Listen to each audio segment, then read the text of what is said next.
So, hello everyone, good morning. My name is Kathy and this is Mandy. We're both nurses at McHenry County Department of Health. And we're here because we were asked to go over bloodborne pathogens as well as, because we work in communicable diseases, there's 70-some diseases. Not that we're going to go over all of them, but there are some that we might be coming in contact with a little bit more than not. So we will touch on that at the end. Today we are switching off a little bit because she has something to go to for TB. So we are kind of flipping this around and I'm going to let Mandy get started. All right, awesome. And she's going to talk about a couple of the reportable diseases and then go into TB, which is also one, but a little bit more detailed. Yeah. All right, thank you. Good morning, guys. So what I do at the health department is I'm a nurse for the tuberculosis section exclusively. And so I'm going to talk to you a little bit about hepatitis A today and a multi-state outbreak, and not here though, thank God. And then we'll go into tuberculosis, which is my bread and butter, okay? So there is a... Like it? I do, it's great. There's a multi-state outbreak in a couple of the surrounding states. And so for that, what we're combating is we have a little mission to vaccinate a couple of the populations that are at the highest risk for free through the health department. We're currently out there at the homeless shelters vaccinating and doing the best we can. But right now the vaccine's free to the homeless, IV drug users or non-drug users, or non-IV drug users, men who have sex with men, incarcerated or the chronic liver diseases, or people that work in those sections. So like the homeless workers, so that work at pads and stuff like that. So it's an excellent little mission we're on. We have 200 vaccines ready to go. We can get more from the state, so we're out there, we're doing that. But what you need to know about that is that hepatitis A, you'll be picking up probably a lot of these folks, coming in with jaundice.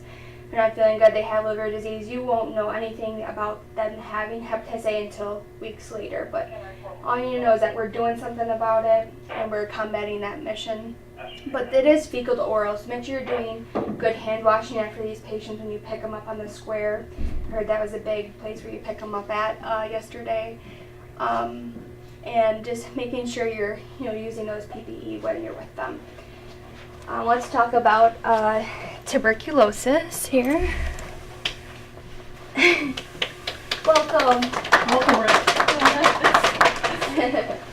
Okay, so again, this is my bread and butter. This is what I do all day long, and we keep the county safe from tuberculosis. Usually, when we talk about TB for short, people get freaked out by it. But don't worry, we are the experts in the county, and we'll make sure that we keep everybody safe from it.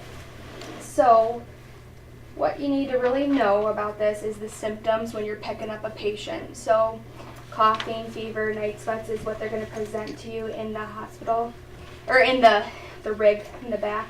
So someone's coughing and they are not stopping. I hope that you guys are putting the mask on the patient and then putting on your N95. So a surgical mask isn't going to do it or cut it. So make sure you're covering yourself and protecting yourself from that. Okay? If you do get exposed to TB, we're going to be right there with you, following you along for probably the next couple of months if you do get exposed. All of our testing for tuberculosis is free through the health department. So if anybody does hear that, oh, we just picked up that patient and they have TB, give us a call. We'll find out stuff for you and make sure you're tested and appropriately cared for. Most of the time you won't find out for months later, unfortunately, that they have TB, but again, we'll make sure you're okay. Promise that.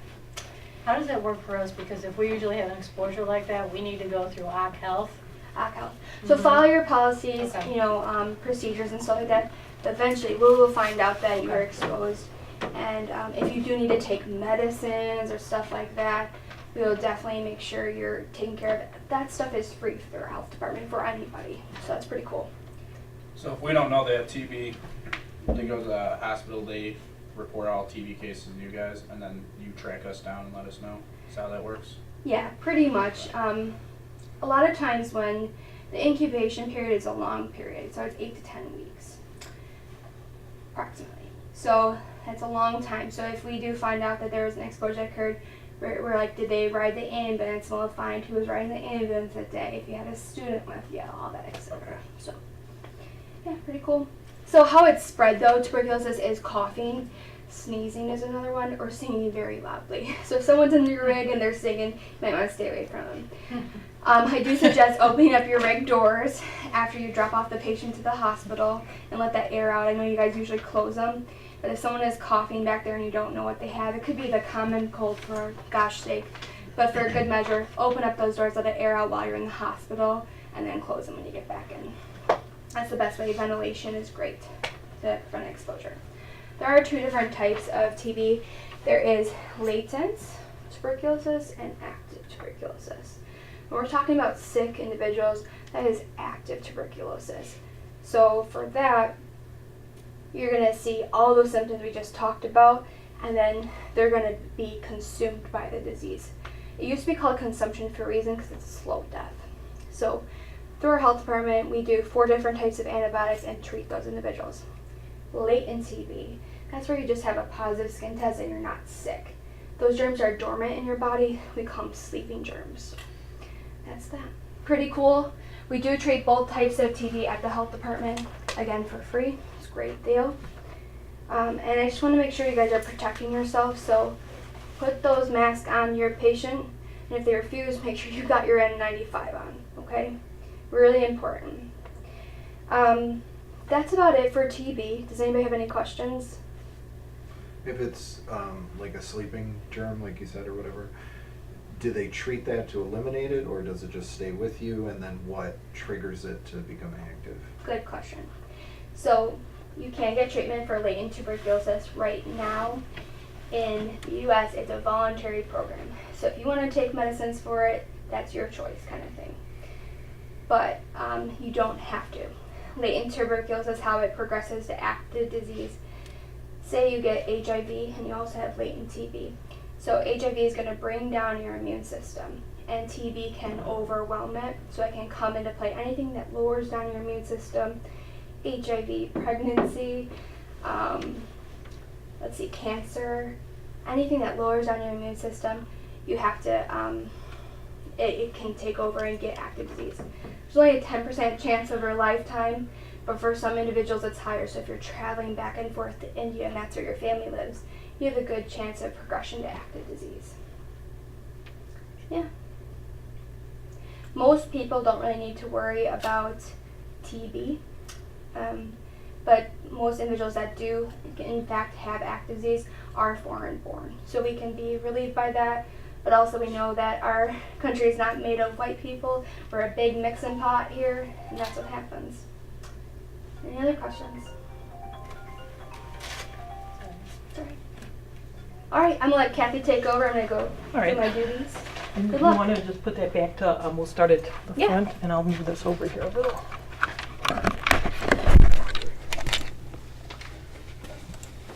All right. All right, good luck. Ooh. So, so before we get started, I have a little something for you, because I have to ask you, how many of you have been coming to these bloodborne pathogens? You have to do it every year for at least 10 years, would you say? Okay, so I bet you're really looking forward to being here another time.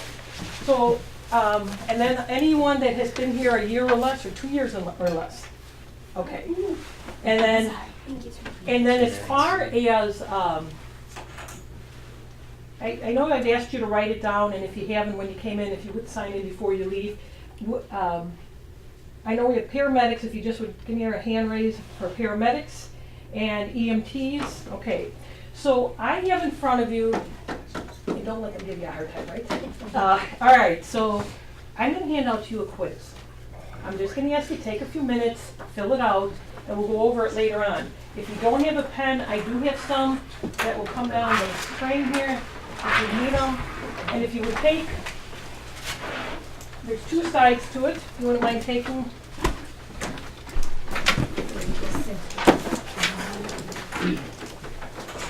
Finally, you can be a cleaner. I've given you more time than I know to do that.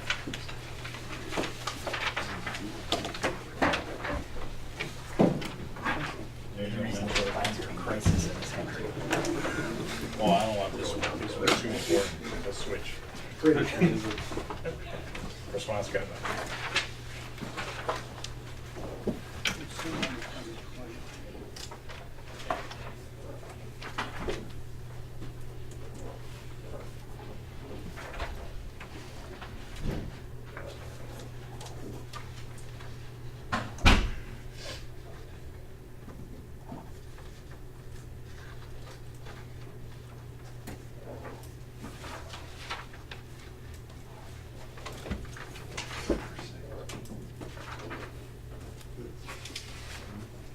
Yes.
Okay, and don't worry if you haven't finished it, it's just something that we'll go over later, just kind of to refresh your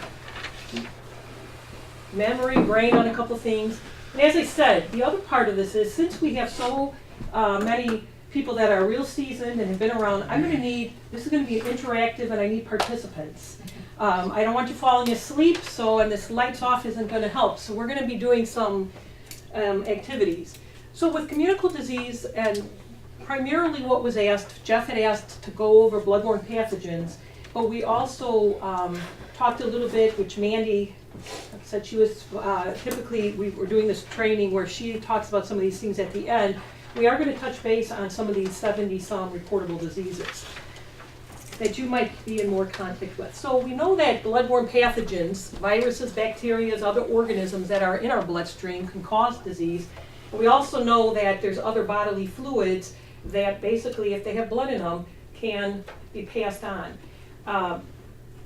When you think of this, and this, I'm just curious to know what you guys have to say, is as far as when you have a call, you go to a patient, and what's your first thing you do as far as your thought process on, you don't have anybody that has Hep C on their forehead or anything like that. What is your basic first steps that you take as far as prevention or PPEs? It's automatic, right? Okay. So we're gonna go, oh, you know what, I'm gonna need later, and I guess I'm asking now before I forget, is the packets of PPEs are in here? Okay. So how do we spread germs? What are the modes of transportation? This is a little bit of A, B, C, D, E. They all, 5 of these modes, they either start with A, B, or C. So would you go ahead and just tell me, what is something that is a mode of transportation that would begin with A? Airborne. Okay. What about B? Bloodborne. All right. So we have airborne or bodily fluids. What about C? Cough. This is what Mandy did yesterday. What am I doing? Contact. Okay. D? Defecation. I mean, fecal. I don't know how else to go with fecal. You're actually close. You got one of those. So droplet precautions, as well as you mentioned, enteric fecal oral. There you go. And as far as fecal oral, I know that we think of, we see this a lot, is that we get a lot of enteric reportables. We get calls. If that enteric is could be a cook in a restaurant, anybody that's a food handler in certain healthcare situations where they're feeding a patient, if they are, we can confirm that, and they come back with a salmonella lab report, we can call and keep them off of work until they submit 2 specimens that end up coming back negative. And it's pretty serious because if they're going to the bathroom or somebody's infected, it gets passed on, and they're not washing their hands properly, and they're preparing food or feeding somebody, it can spread. And so that is something that it's probably the worst part of our job to tell them that they can't work until we get 2 negative results, but it happens. So the 3 big bloodborne pathogens that we're going to talk about are HIV, hepatitis B, and hep C. As far as, I know we all have studied this at one point, but it does attack the immune system, and it can lead to AIDS, the autoimmune deficiency syndrome. It basically, what happens is there's 3 phases of HIV that leads to, the first one is the initial one, then there's some latent process, and then it goes into the AIDS, which we hear a lot about, the autoimmune deficiency.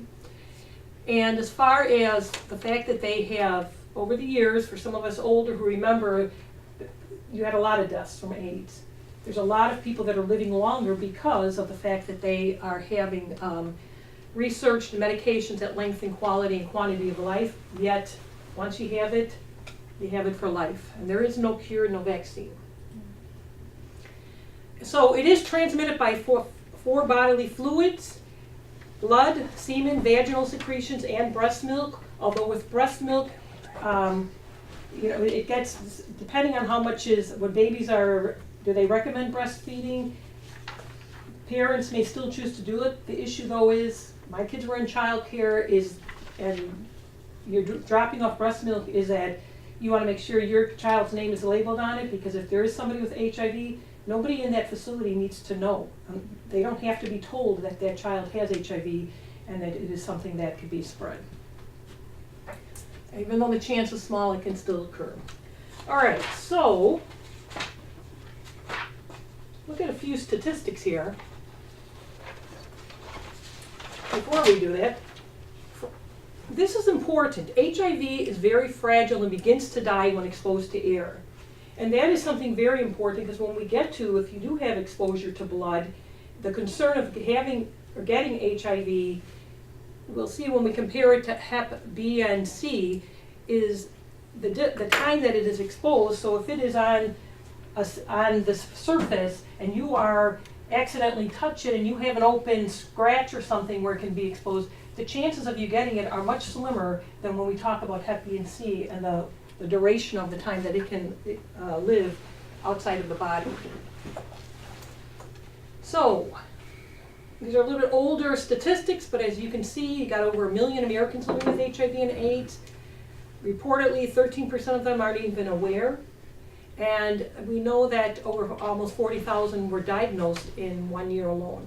And these are ones that are being diagnosed, so who else is out there?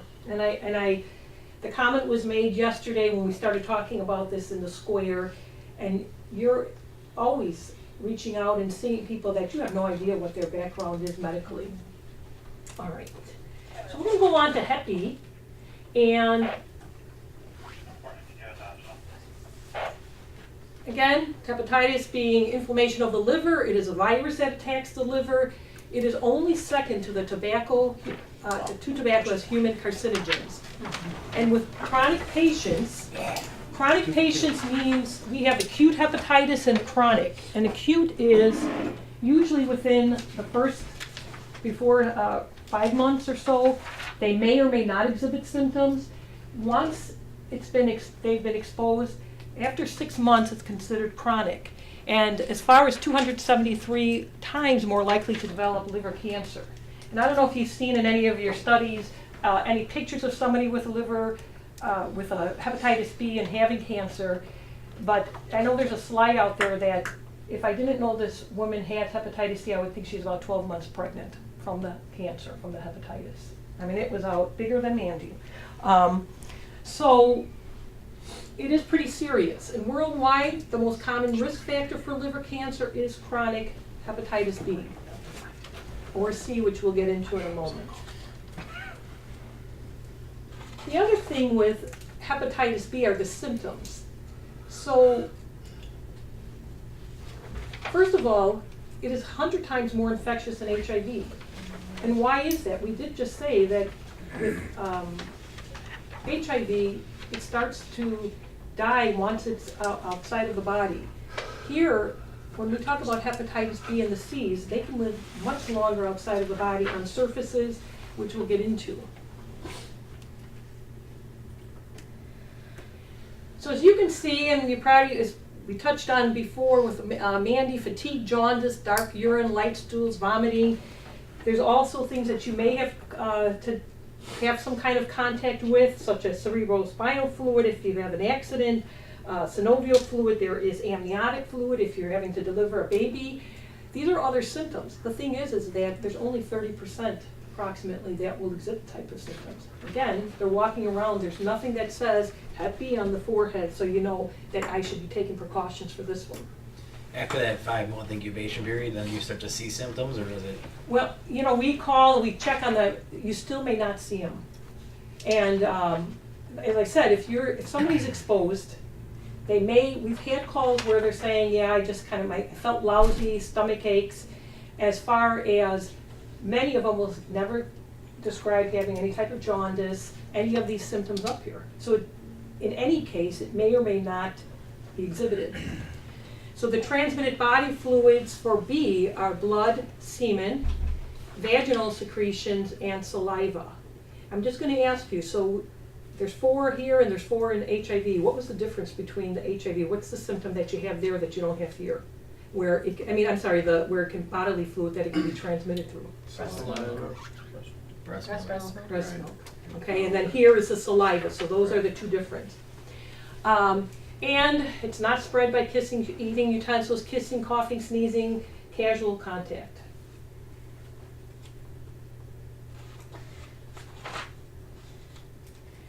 Any idea how long this can live outside of the body? Just throw it out, and there's no wrong answers we're learning here. 4 days. 4 days. At least. And I know you had some answers that I hear you.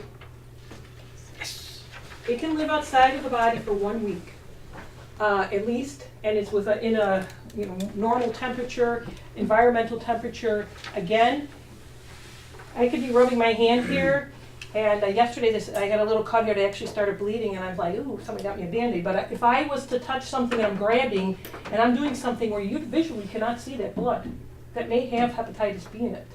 And within that week period, if you have an open cut or something and you're rubbing against it, you potentially could be exposed. Now, the chances of it being, it's pretty small if you're not seeing it, but it's still there.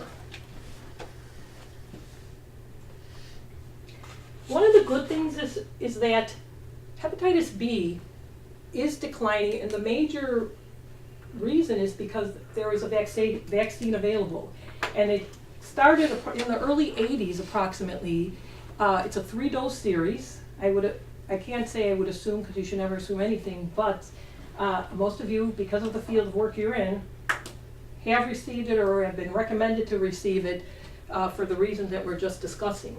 And if you take a look at the statistics, you're looking at over 850,000 to over 2 million have chronic hepatitis B virus, and 20 to 30% of children acquired in childhood. The second bullet is you guys and girls and ladies. It is basically, we see it with sticks. And again, you're exposed to a lot more than, because you're first responders and what you have to deal with. As I mentioned, when we talk about a 3-dose series, it is 80 to 95% effective until the antigen that builds up in your body, and then it's considered 100% protective. At this point, it is a 3-dose series, and there hasn't been any research done where a booster is needed, so it's considered a lifelong protection. And as you can see, the only contradiction would be if you haven't had an allergy to baker's yeast. Talked about this. All right, we will move on now to Hep C.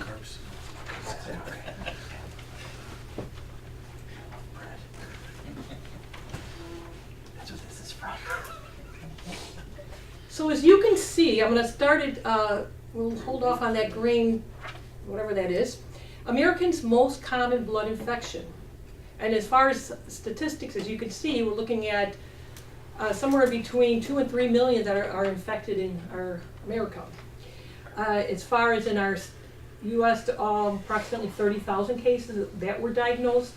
Again, who else is out there walking around without it? I will tell you, we are seeing more and more cases that come in, and it's not a 25 or 30-year-old. We're seeing reports of my age in the 60s where they are being reported because now doctors are starting to test more routinely because of that age, kind of back in those wild and crazy days when you weren't paying as much attention to your health.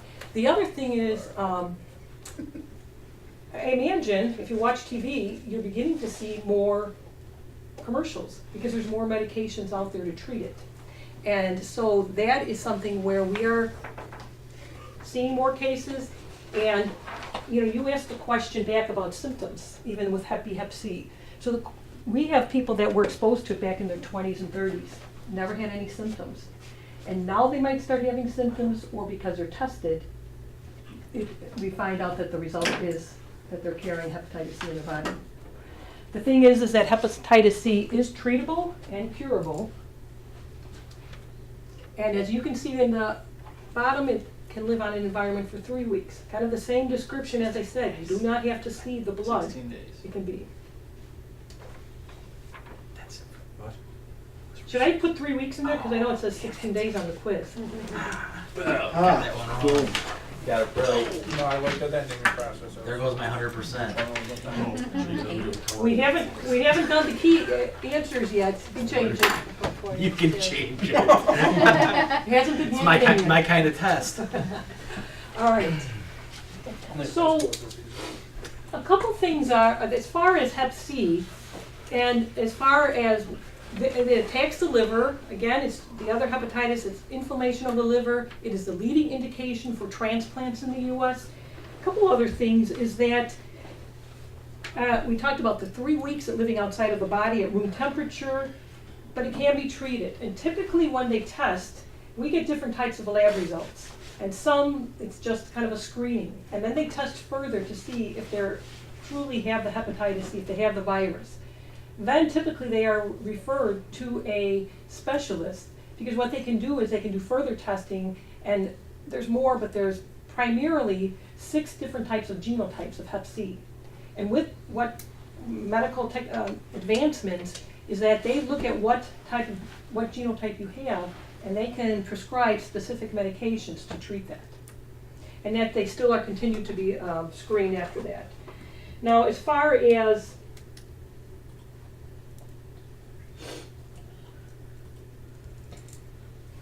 symptoms, the difference here with hepatitis C, it is only transmitted through blood. And most infections are due to illegal drug use. But again, I always think of our purpose here. I mean, you kind of know this stuff. I know you had to learn it at some point. And I know you had to learn what we're talking about is Mandy's a real advocate for protection. Because that's what really we are. It's every year. You've heard this. Some of you have probably heard it third of your life. And yet, it is something that we need to be reminded because we are in a busy schedule. You guys are always moving, right? And when you're busy, some things get overlooked or I can't do it as well. We really are promoting it because these things can be passed on, as you can see in the statistics. So other body, as far as other bodily fluids, sweat, urine, semen do not carry, it's considered that they do not carry enough of the virus to pass it on. But again, that's when we get into how do we know when it gets transmitted to you? There's factors that are taken into place to look at. You would be tested, but there are factors that would make it more probable than not if you are exposed. Symptoms of Hep C, again, we have some of the basic, as far as fever, fatigue, dark urine colored, clay colored BMs, or body bowel movements. But there also can be abdominal pain. There can be joint pain, things that you may not even associate with having hepatitis. Here's some local statistics. And I'm not going to read them all. You can take a look and see what at least that we have reported to us.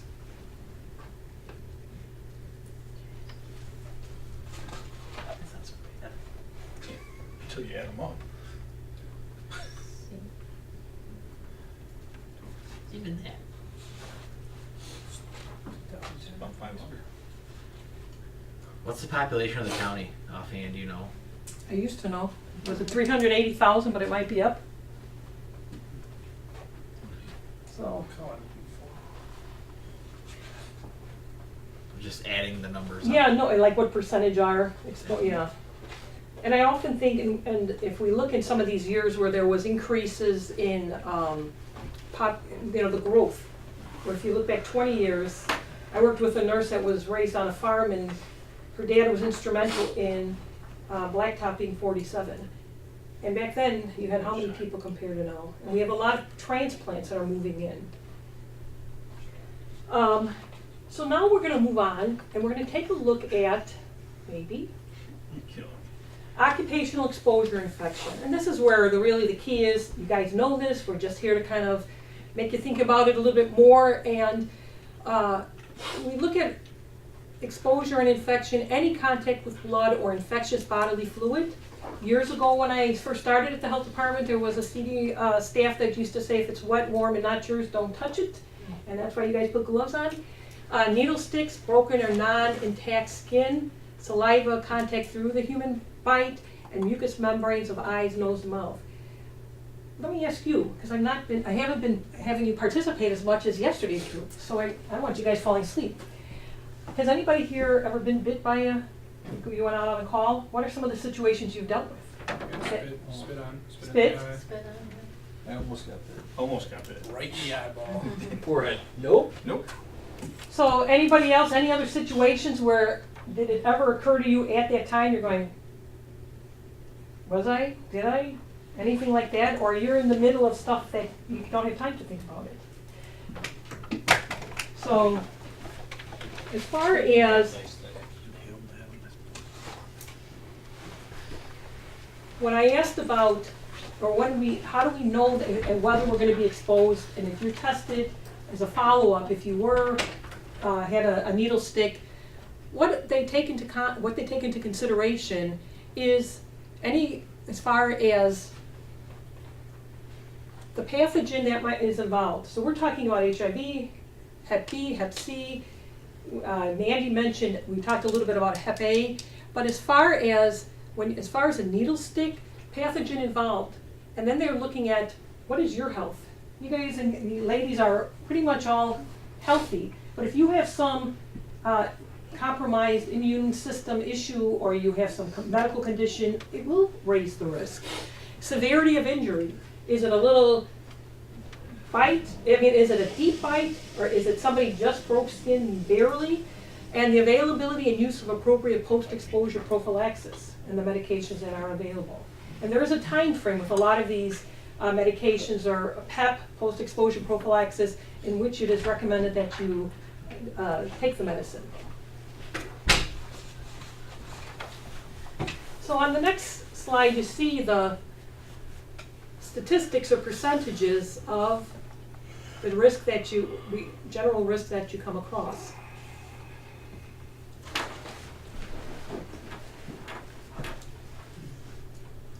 Now we're going to talk about exposure plan, and what does your facility have as far as a plan? What are your procedures, and are you checked on following them?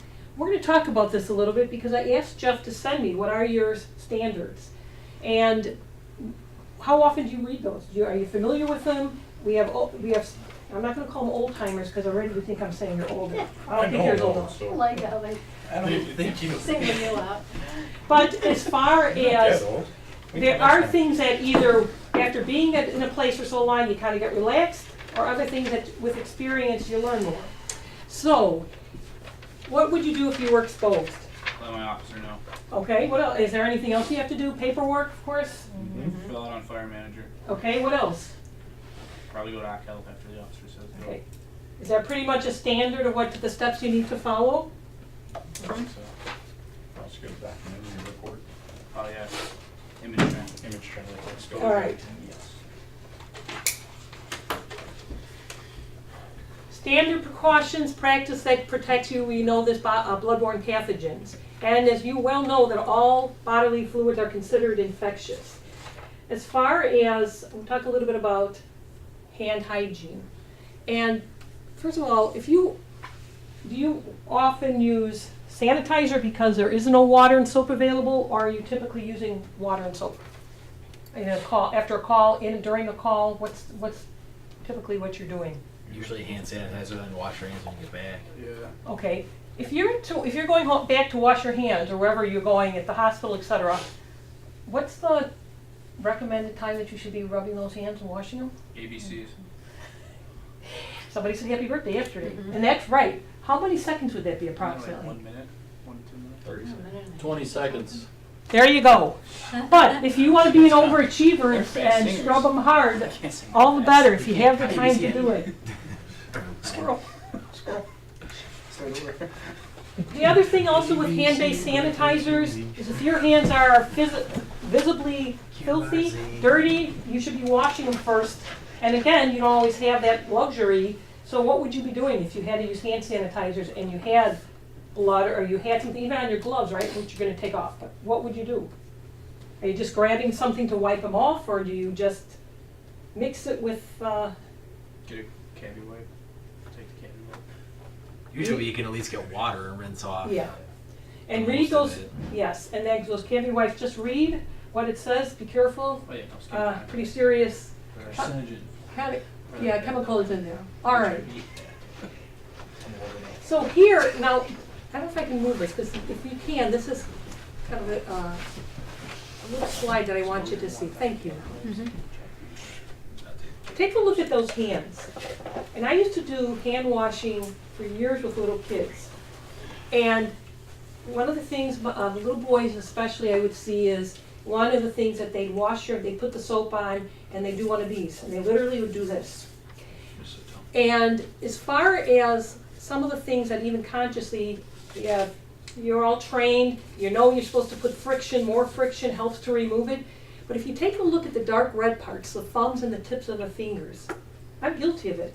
I'm in a hurry. I do this if I'm not consciously thinking about it. My fingertips are barely touching. And yet, sometimes I'm busy and I sit at my desk and I eat, and where am I picking up my food? Exactly there. So it is something that it is considered the most frequently missed as far as when you are washing. And we always say it's one of the cheapest, most efficient ways to reduce germs. So we're just giving a little push for that.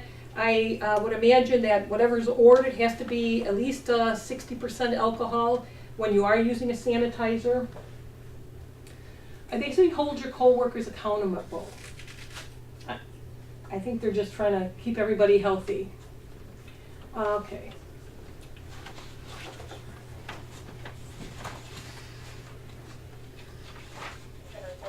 All right, I'm going to ask you all to stand up for a second because I don't want you to fall asleep on me. And can we just turn on the lights for a minute, and I will need some PPE. Stretch, do your kicking, do your whatever these are. Pringle break. I'll fall over. Losing CCs again. I think we have more than. I didn't grab the N95s out of it. No, They're in a that's separate okay. box. Um, So That's fine, you know, because even for easier us, to get to. we have somebody that comes and they train and measure. But I think the important thing with the masks is how you're putting them on and making sure that they're protected, you're actually closing off and having those spaces. All right, I need some volunteers. Thank you. Thank you. And I don't know if you want to take off some of the heavier equipment. We have All right. some older ones downstairs. And please feel free to sit down or move or whatever. I just We have some a older believer of a EMS minute, get your box. brain, keeps your brain moving, not to mention healthier. So what I'm gonna do is, before you even start doing that, I'm just gonna ask you to, This is out of our hand. Unless they took it from our hand. Just-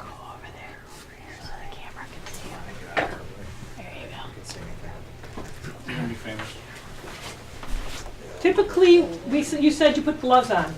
As far as PPEs, we're looking at gowns, mask, goggles, face shield, and gloves.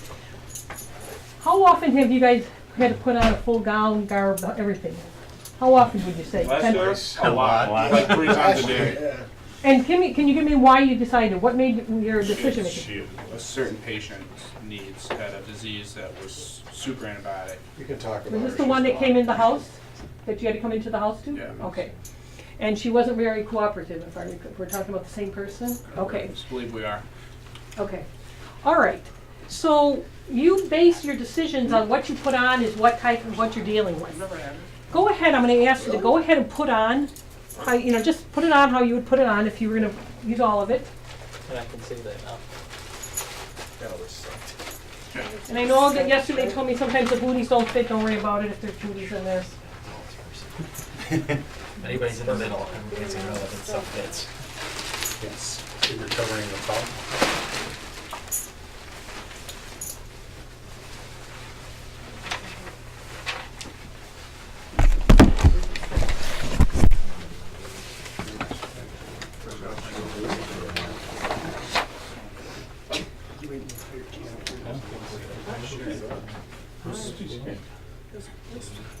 We have one.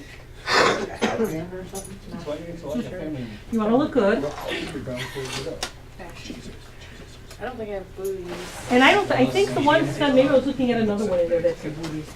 And actually the bags that we used yesterday were a little bit different. So what you have there, go ahead and put it on. And then I'm gonna ask you guys, we get to the point where it's on, you do your thing, and then you're gonna remove it. So I'm just gonna pretend like I have one. and Lucy, you can go to the assembly line and start putting on the chocolate. I wanna see you get, that's really gonna pay you. I was gonna say, they don't really fit that So well. this is interesting. Is this typically what you have? Yeah. So for We don't have Evo size guys. Yeah, it doesn't even cover your wrist all the way. You can't tie it all the way around. I think this one is an over the shoulder. You're looking a little off the shoulder look. Well, it's like you can't have both. Latest. I know. Like, It's the That's why it's rage. his fault. Black tie. It's the rage. yeah, one of those. You want me to This tell you is very very low? I want to see it. Yeah. Strike one. And I am going to I'll go through this as fast so that you can take those off in just a minute or two.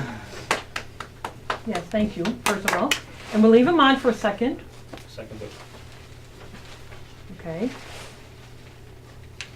Well, not really true, but. All right. So Booties. you put on the gown. This is an order that is recommended. We're going to go over some CDC, Center for Disease Control Prevention. It shows the gown you're supposed to put on first, mask, goggles, gloves. Now taking off. If you were to take off, is this the correct order? How would you normally take off or doffing your PPE? Is that typical? Would you start with your gloves, goggles, face shield? All right, can you show, no, No. Going from the top Would be down. less because Right, Down. because we're they're, grabbing onto because you're everything. grabbing things that are dirty. okay. Everybody's kind of in agreement with that? Okay.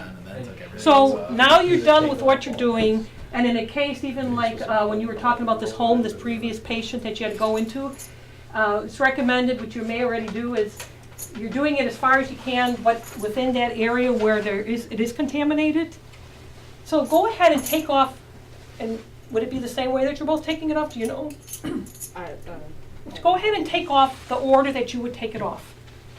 I think I might.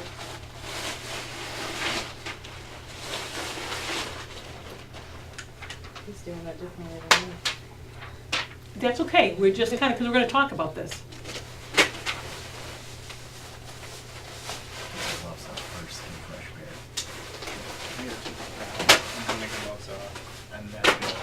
Just put that anywhere. Right by that apple, that contaminated with the apple. Yes, sir. Okay. Thank you very much. You guys can have a seat or stand if you want. Now I'm going to, thank you, I appreciate your willingness. So what you did is what you're doing in a situation, but take a look at this now. And again, they throw this in because a combination of PPE will be, if you're only putting on gloves and a mask, you're not, the order that we're gonna talk about would be a little bit different, but if you take a look at this, and I have a little handout that I'm gonna give, and you can look it up and read it more in detail. It's hard to read this a bit, but basically putting on, we're not gonna go into too much, you'll have this to go over. But as far as taking off, there's 2 examples that they give. And one of the reasons that is, you see, number 1 is taking off the gloves. Why would that be? Because that's the dirtiest part. It's the considered most contaminated. And basically, as far as gloves, and it's something that I saw, and again, we can consider that our hands are protected by the gloves, but you're still supposed to be, are you supposed to be washing your hands after you take off gloves? Mm-hmm. Absolutely, right? So, one of the ways that they suggest is you don't want to touch anything in the front of your body is considered the dirty part, the back is considered clean. And so when you're even taking this off, as far as, you don't want to put anything under here because now this contaminant is touching your skin. And and some of you may or may not do it, and you basically are trying to take this, and as I saw you do, you put it in, you squeeze it, and then underneath, bring it inside out. These are new gloves, and these are not the regulars. So with gloves, that's what they're showing. But as far as, secondly, they're telling you to take off the goggles and the face shield. It has always been, even when we have to take the quiz, I'm like, I've questioned this, but if you consider this contaminated, and if they're considering, some of you mentioned about being spit at, if anything is splurting out, they're telling you to take off the mask, but when you're doing it, you want to keep your hands behind, and typically depending, some of them have like the 2 elastics, some of them have, like this was just around the ears. There's ones that are more, you have elastic on top. You're starting off on top and then you take off the back. Then you're taking off the gown, and the gown, so this area now you're untying and you are pulling it off, and I noticed that you guys did it inside out because it's all contaminated. You're trying to keep it contained, and then if you do have a mask, you're taking that. Does that seem to make sense? Because it's different. This is example 1. Example 2 is more likely what we saw yesterday is what you guys do. But do you have questions about this? Does this seem... The reason I say this is because it is, what I just saw would be different than what CDC is recommending. We change gloves all the time, so why wouldn't you take your dirty gloves off and put clean ones on and then take everything else off? Very good question. And there's actually a little part where it says, if something ripped or was, you can. I mean, they're saying if you can wash your hands, go ahead and take off your gloves, wash them, and that's absolutely what is suggested. It's not always, I just think about you guys being busy and you're in this pace, and that's stuff that if you're able to, that is a recommendation. Yes, are you just stretching or? No, I don't know why you wouldn't take your gown off first, because your gloves and your gown are the dirtiest things. So you pull the gown off, then pull your gloves off, and then do the face mask. Because if your gown's dirty here and you don't have any gloves, you pull that off, it's going to turn inside out and hit your whole wrist. Potentially hit your whole wrist. And you guys are, I've questioned this, and every time we take this quiz, and it was supposed to bring it back for our quiz this year, it's like, why is it in this order? This is CDC saying, it's not my personal preference, but I am going to show you the next screen, which is a little bit different and kind of more along the lines of what you guys are doing. It's basically the gowns and gloves come off first. And so you have the gown front and sleeves on the outside and then are contaminated. And if your hands are contaminated, it says during gown or glove removal, and immediately wash your hands, as you said. So this changes it a bit. So you're doing the gown and gloves first, goggles or face shield, the mask and respirators last. So it's CDC, you will have a handout that will help you to kind of look at it, and if you question it and see if this is something that, it's really consciously thinking about your face, your hands not being more contaminated.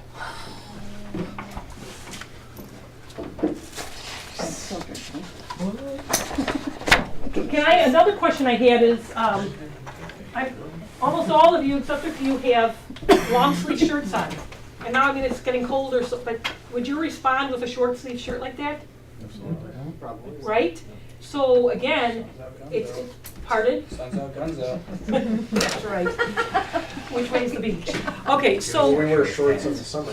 okay. No, seriously. Well, I mean, and think about what you're saying. So when you're, as far as exposure and protecting yourselves, what are you putting on? And then you have someone tall like you and you've got those calves showing because it doesn't come down. So, You got all that That's what you leg. get for showing some leg, you know? You missed it. so the point is that, again, it goes back to how are you protecting yourself? And anything that's contaminated is considered where you want to first remove it. The point that this gentleman, and I'm sorry, I don't know your name, Nick made is that if you have the opportunity to wash your hands before you move on, absolutely do it. Oh, I did this wrong here.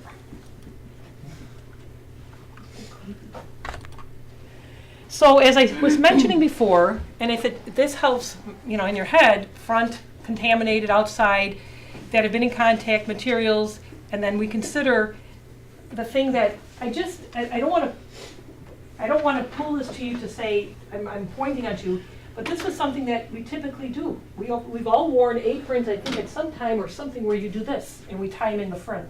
It's because it's long or it's big, depending on your size. And again, if it's in the back, it stays cleaner. So there's little things like that. Just, I guess the bottom line is being conscious of what you're doing, and this is what this whole point of these couple slides are. And we talked about the gloves. And you know what? Where they show, to me in this slide, again, you're in your case, that sleeve didn't come up here. And where are you touching? The point made of, you're dragging that along, unless that glove, the cuff is truly kind of covering your glove, where it's not going to be dragging along your skin as you pull it off. You guys have made some good points. I think this is, you know, but we had to throw it in. Never use gloves. Someone said they wash them out. No, they were just kidding. Remove gloves prior to touching non-contaminated objects. Again, this is another thing that we talk about. How often, not maybe so much the guys with the short hair, but I can feel bangs in my hair. So are you doing this? Are you subconsciously? You know, we could grab onto handles. Are you leaving places? What are you touching with those gloves? All right, so I'm going to throw out, here's a few scenes or situations. As far as suctioning oral secretions, yesterday they said they did. Have you guys, that's part of your job? What would you be putting on if you knew you had a patient and you were going to have to suction? Safety glasses. Should be a face shield, but safety glasses. Okay, so we're looking facial, and as far as gloves, we know we do that automatically. What about where there's blood present? Blood from a vein. Okay, so give me some examples of what type of blood and how would you change what type of PPE you would be wearing with blood? Wouldn't. Well, I mean, if you're just doing like a chem stick, you know, you just gloves. Mm-hmm. And, you know, when I do IVs, it's just generally gloves. Probably should wear the other. Yes. You should wear, probably should wear a mask, but And, to be honest, I'm not doing that on every patient, so. okay, so there, as far as, you said finger stick, drawing blood from a vein, cleaning of bodily fluids or vomit, and what about that? Let's say it's not a blood that you see, but you have to, you're involved where there's vomit all over the place. Is there anything that you're doing that would be the case, and what would you put on? I'm sorry, what? Level A suit. Oh. Hazmat, whatever. And booties, you know, I was told yesterday pretty much your boots are too big for the booties. And I had a situation in my own personal life, came into my house where I grew up. It's a very small house, and my dad was basically the bed, and literally there was about 2 feet around, and literally there was blood all around. The bathroom was next door on this. So when I called the fire department, I don't know, probably half of you came into this little house, and it was so much blood. All they did though was threw sheets on the ground. But then you're thinking it's barrier, there's no plastic, and you're walking on your boots, and with your boots, and then you are taking that with you. So I just asking you, I'll throw this back into your, this is your baby. What do you guys do in a case like that? So we have chucks that I guess you could throw down that has Yeah. like a plastic liner in Mhm. it that might help. Yeah, but that's a fun, have you ever had to come across that?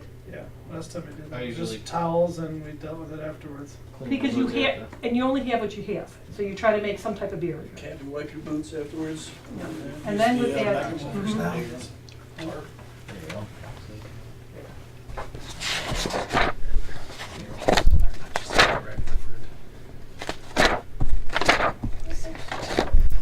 Alrighty, so we're gonna go on.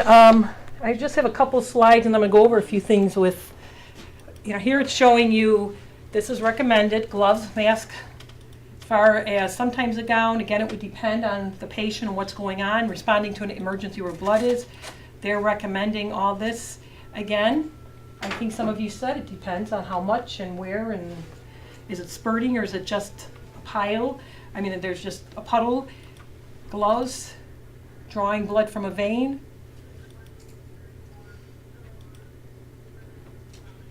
So, do you guys use retractables with the needles? And you know you're not supposed to recap them. I'm sure you have the sharps. This is all part of policies in OSHA.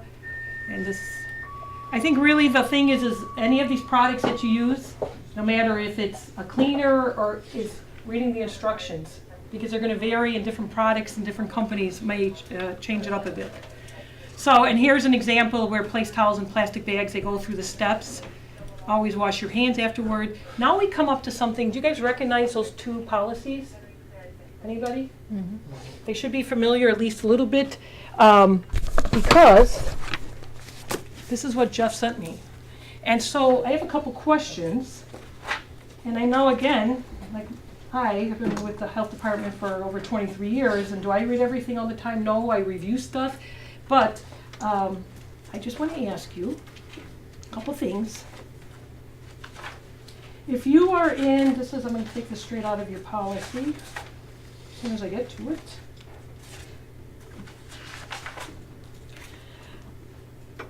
So if you are in an area, like inside the ambulance or your rig, eating, drinking, smoking, you know you're all smoking in there. Eating, drinking, smoking, handling of contacts, applying cosmetics or lip balm shall be prohibited at all times in the patient area of the ambulance. All I'm doing is reading that one. Because I don't know, does it ever happen? Or do you ever have to come into here and I'm looking at where your kitchen is, and are there any pieces of equipment ever brought in? It's not recommended to be brought into any living quarters. What are your standards for cleaning? What are some of the things that you have to do after you get done with a call? And as far as equipment that you use, as far as within, but is most of your, like all the equipment that we are showing here with PPEs, everything is pretty much disposable, except for your N95s. It's not like before where things were sent out or specially washed. Okay, I'm going to ask you a couple other things. This is under housekeeping, and this is under your standard operating guidelines. Okay, so all district members shall be responsible for keeping all vehicles clean, especially the ambulance, which should be in a sanitary condition. The following procedures should be completed on a regular basis. So the number one says the patient compartment of the ambulance shall be disinfected, blank, and after any contamination, blank, it should be disinfected daily, weekly, monthly? Daily. Daily, that's right. Medical equipment, hardware items shall be disinfected on a daily, weekly, or monthly basis. And after, okay. All right. It goes on. I'm not going to go on with it, but so it's all about, OSHA puts together this it's a preventive. It's to keep everyone safe. And as far as this is OSHA standards. Again, it gives a basis for whoever created these standards and the guidelines that you have. We're going to go on to the quiz now, if you want to take that quiz. And you know what, there's some handouts here that you can fill out or keep or just circle if you want. Oh, I'm trying to. Okay, anybody else that just are there if you need one? All right. So we're just going to go over them. So number one, the vaccine to protect you from which of the following blood-borne diseases. There is a vaccine for hepatitis B. That's the one that is a 3-dose series. most of you, looking at your age, maybe you, I, we didn't get it at birth, but most, if it started in the 80s, did get it at birth, and then it used to be 1 and 4 months, 6 months, or 1 and about a month afterwards. Now it's changed up, it can be a little bit sooner. And then number 2, if you wear gloves when cleaning up an accident site, is it necessary to wash your hands afterwards? Yes. Okay, so, and I read that wrong. It is not necessary, and that is false. Okay, number 3, bloodborne pathogens may enter your system through all the above. And again, this is where we're kind of stressing the point. It seems like, yeah, I know this. But how often, and this was yesterday, I looked down on this thing, and it was bleeding. Here, 24 hours ago. And it was dry before. And again, these are things that you bump up against stuff, and we're not conscious of this all the time. But the fact is that any of these little things are potential ways to get into your system. If you have a scab, is that considered closed or open? We consider it closed because, I mean, as long as it's dry and there's no oozing. And we'll get to that, even like we have a thing we touch on with MRSA, that's an issue. That's a good question, because there's a lot of stuff, unless there is, and I think of what dermatitis, and somebody who has severe dermatitis, and I'm doing this here because it tends to, you see it here a lot, and it may be dry, but you rub up against something and it starts to bleed and you're not really paying attention to it, it's a potential. You should always treat all bodily fluids as if they are infectious and avoid direct contact, absolutely. And uncontaminated sharps may be disposed of in regular trash bags. You guys know better. All right, it needs to be in a sharps container, and I did this again. Oh my goodness, all right. Here, thank you. Otherwise I'll go on the bottom and open it up. So then, thank you. And then number 6, the 3 big are HIV, hepatitis B, and hepatitis C. And what did we say, what's the length of time for hepatitis B that it can live outside the body? At least. No. So Hep B can live outside of the body up to a week. Hep C is 3 weeks.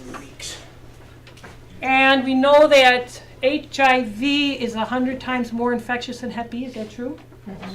Why? What's one of the things that we know about HIV once it leaves the body? It starts to die. It starts to die. All right.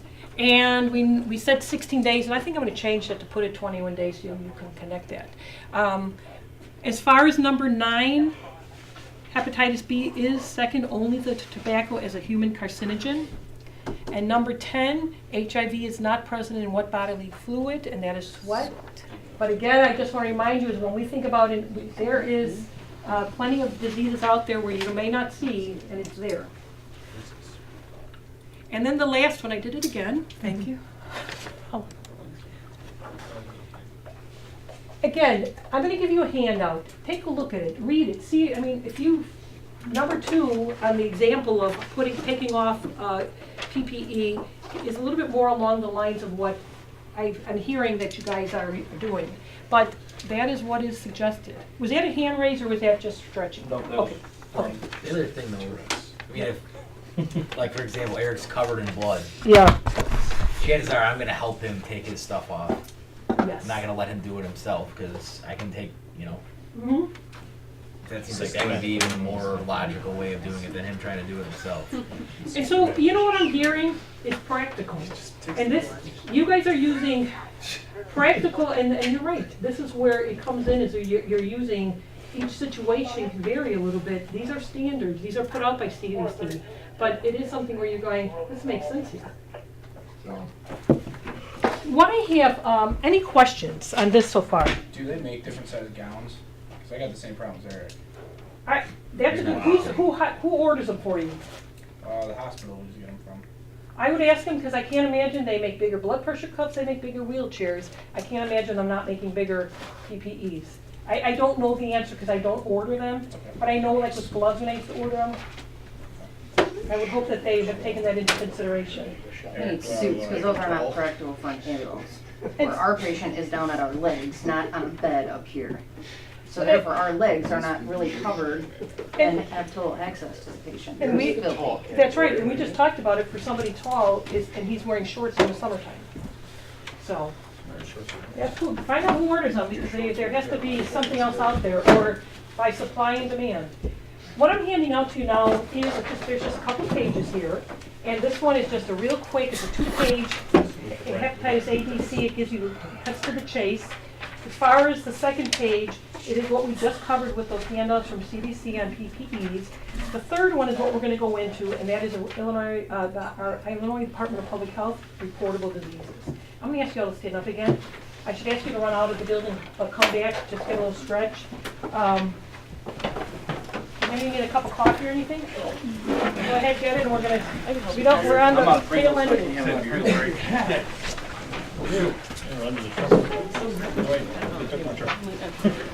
I'll pair up with somebody. It was worse than a normal one. Super heavy. Arm days.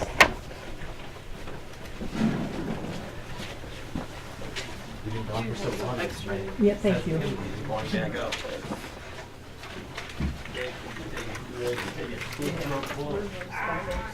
You go down over there.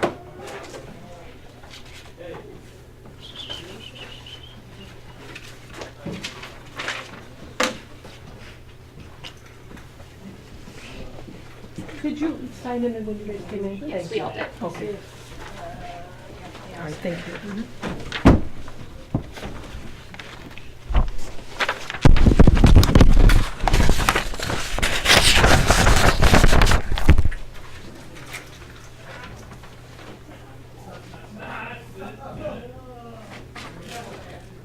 Do you want this folded back up? Do you want to use it? You're going to talk?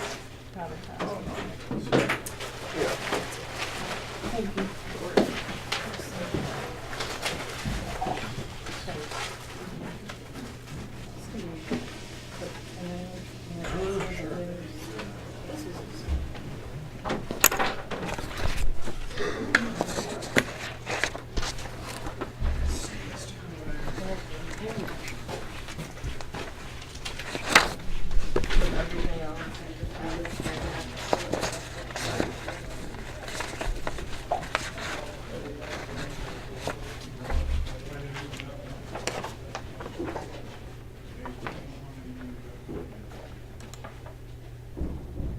First shirt. Yeah, put you in for first shirt. Okay, we are in the last round. We're going to be done and over with in a few minutes, but I do want to go over this because when Jeff and I talked, the bloodborne pathogens is the basis. As I said, many of you have been through it. It's just kind of to give you a jump start on being a little more conscious on what you're doing and aware. But what do you have in front of you on that, well, I should say the third page? What is included in here? Over 70 plus Illinois Department of Public Health, Illinois reportable diseases. All of them are reportable to the state of Illinois, or if that resident lives in your county, our county, we get reports, or we're supposed to. And they can come from hospitals, they can come from a lab. We sometimes just get a verbal on certain, we get a report that's verbal, and yet we still have to confirm it. So as you can see, there's a class 1A, class 1B, and class 2. And you also notice immediately, which look at some of these as far as anthrax, again, if you remember after 9/11, there was big issues and looking at it was very serious, it's still up there. There's time frames of when it's supposed to be reported by these hospitals or doctor's offices, etc. Immediately within 24 hours and within 7 days. We are, as nurses, or CD staff, do follow up on these, and there's different questions that we have to ask.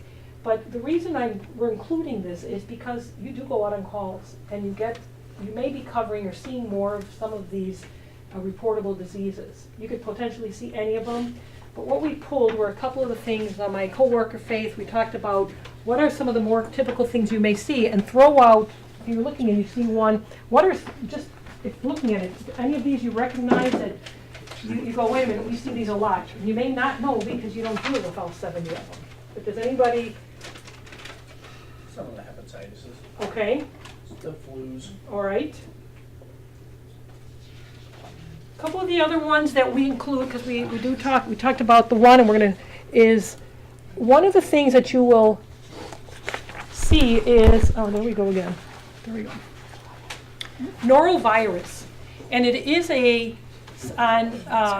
norovirus, you'll see go down, it's not as serious as something like anthrax, but you probably come in contact with it more. How many of you, how often are a part of your job are you going into a nursing home or facility? Almost every shift, probably for most Okay. people.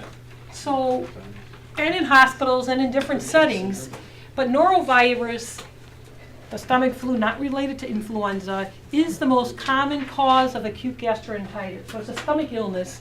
And as you can see, there's quite a few. We contribute to hospitalizations and deaths. Who do we see it in? It can be anybody, but we tend to see it in groups and in long-term care facilities where there's passing. And again, everything that we talked about with protective gear is if it's not properly being used within that facility, it can be passed on. And think about what we talked about touching. And again, they've done studies years ago in hospitals of spreading of diseases, and they look at even things as far as we're supposed to be wearing gloves. That's pretty much a given. But they did studies on women and nurses, and it could be doctors. Men don't necessarily paint their nails, but even chips in the nail. When they did studies, they were picking out germs and finding that, and it is spread if their hands aren't washed or now they're sanitized between rooms, etc. So norovirus is something you may be seeing more of, especially now. The outbreaks occur in the colder months. It's very contagious, and as it said up higher in the second bullet, is that there are deaths. It can lead to a serious illness or death. And it is the most common cause of a foodborne outbreak. Now, as far as symptoms, diarrhea, vomiting, nausea, stomach pain, again, not that you're going to necessarily see this, you might, but the thing is again, if somebody isn't using proper protection, or the staff that you're exchanging from the facility to go into your rig and transport them, or vice versa, it can be anywhere. It can be something that you're touching. And some of these germs are so small, you could take a pen, with some of these stomach illnesses, you can take a pen, and there's probably 80 billion, and I'm exaggerating, but little particles of germ, and you don't need much to get sick on. So other symptoms, fever, headache, body aches, and it is spread by fecal-oral route. Again, somebody doesn't wash their hands properly, it's passed onto the mouth. It can be spread through food and water. It spreads quickly, and as far as an infected individual is very contagious, and as far as 2 days, it takes more than first 2 days. During the first 2 days after recovery, you are still going to see some with symptoms, and depending on the long-term care facility, they determine what their practices are as far as do they isolate, do they put them in a separate room, they have their policies. C. diff, or C. difficile. Again, this is something that is considered a common cause of antibiotic-associated diarrhea. We see this in long-term care facilities or hospitals, and it has a distinct smell. You worked with it, and as far as common causes, we see it with watery diarrhea, fever, loss of appetite, nausea, abdominal pain, tenderness. It is shed in the feces, and this again is sometimes even after the symptoms are gone. A lot of these enterics, the stomach illnesses, even though they're not having diarrhea, it can still be shed. And you know, depending on how your wiping and hygiene practices are, makes a big difference, and protecting yourself with PPE with patients that you are working with. And it says that in the last bullet.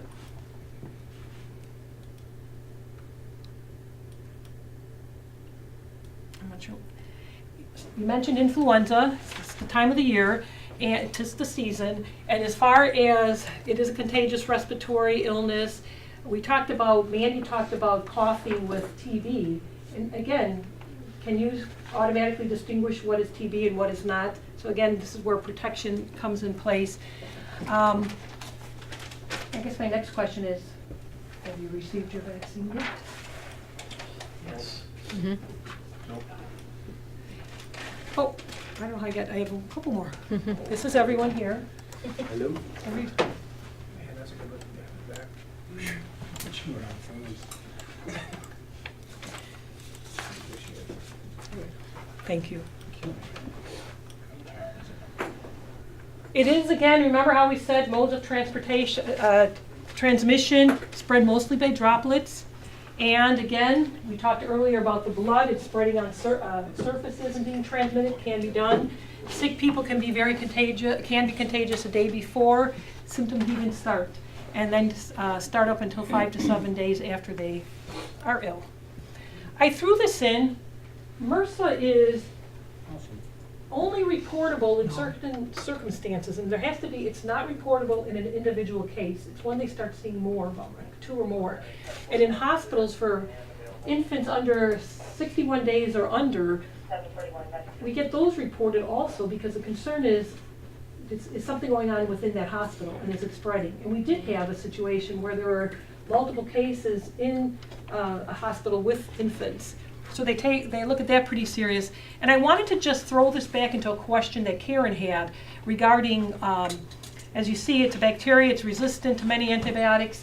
Again, for us seasoned elders, if you remember, it was primarily seen in hospitals. And now it's CA, community acquired, and it's anywhere. And we get calls on this about, should we do this? We get schools calling, so-and-so has it. One of the big things is, which relates to the question that Karen had, is it's a wound. If you see something, are you supposed to, what do? It should be covered. And I was in a case where I was in a child care setting, and the child had it. The caregiver said, oh, it's covered, but it was a Band-Aid. And it wasn't covered on all 4 corners, and you have to make sure there's water barriers. So if you're transporting someone, again, this is where that protection comes into place, because if it isn't and you don't see it, and it's clothing that's removed and it gets slid across, can it be passed on to you? Yes. Animal bites, threw this one in too, not to go into great detail, because we have, the Illinois Department of Public Health puts together, it's an algorithm, and there's multiple different types of animals. I would say rabies, and I'm not limiting you to it, but rabies are one of the most bad bites, or potential bad bites, are probably the most seriously considered whether they need to have rabies PEP. So rabies post-exposure prophylaxis. I'm going to throw in something that you may or may not know. So one of the key things is if a child, adult, whoever, if they are incapacitated, where they are not aware, they could be with mental health issues, elderly, or an infant, if they awake to a bat, and you can't, it is considered, if you awake to a bat and you see this bat flying around, that person would, we, Health Department, Illinois Department of Public Health, would recommend rabies PEP. Not even someone says, well, I know I wasn't bit, I had no marks. And how we look at it is bats have such fine, sharp teeth that if you were sleeping and you awoke to a bat flying around, which we get many calls, those little bite marks may not be shown on your skin. And therefore, are you checking something on question is? No, they're giving me a hard time because I had bats in my attic. He's scheduling his PEP. Well, Calling for my exposure report. well, can we touch on this? You might? Sure. So, in a case like that, it would. But if somebody wakes up, if we are all sitting here, we're having this class, and you're going, gosh, how much longer is it? And all of a sudden the bat comes in because he wants to hear about it, and he's flying around, we would not recommend PEP because you're all awake. I'm considering you're all conscious and aware of what's going on. It would not be recommended. Here's another situation. A mom woke up, heard something, I believe, or maybe was just checking on her baby, and there was a bat on the infant in the crib. Oh. Creepy.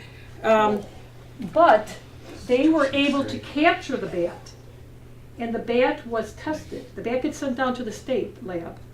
The bat came back, no evidence of rabies. We would not recommend the PEP because they've tested it.